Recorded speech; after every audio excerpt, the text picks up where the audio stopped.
So every day is kind of a mixed bag. Hey, Pretentious engineer here. I know you didn't ask, so I thought I could tell you about my daily routine as an engineer. So first I normally wake up, what? So I normally wake up at around 3:30 to 4:30 in the morning just because I have some nasty back pain. And then from there I go for a workout, typically a run, and then I make breakfast. So after my workout, I actually do the kids' morning What? I'm listening. Go ahead. What do you want to know, Kai? I don't know. Okay, so I normally make breakfast for the kids. My son gets Cheerios, sometimes Lucky Charms. So then from there, I feed the kids breakfast, and then I normally start my day around 8:15 or so. Me and my wife, or just my wife, drop the kids off at preschool. And then I try to block out my meetings from 8:30 until around 2:30, which is when we pick up the kids.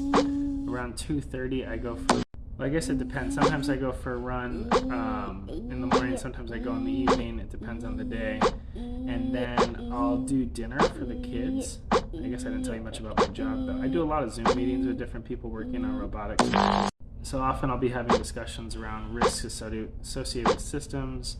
I worked as a systems engineer on a robotic surgical system, so I owned like all the different ways, a portfolio of around 11 tools and how they could fail.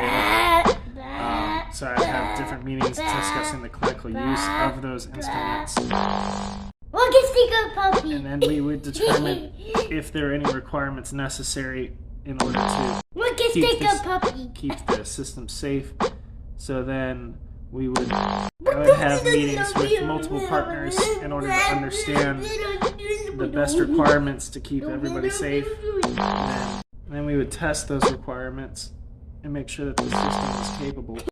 So that was fun. That said, now I'm transitioning to a Japan-facing role where I'll be relocating to Japan in order to connect with Japanese surgeons and understand unmet needs faced in the OR. And I'm leading a team of around 30 innovators across multiple opcos to develop new surgical solutions to transform healthcare for the world's growing elderly population, which is prevalent in Japan. Back in the early days, I actually spent a lot of time in the lab developing code that would run different test automations to bring our robotic surgical tools to life. As we were trying to determine what our system architecture would look like, we had to test like different wrist movements and stuff like that. So every day is an adventure, and you can check on that.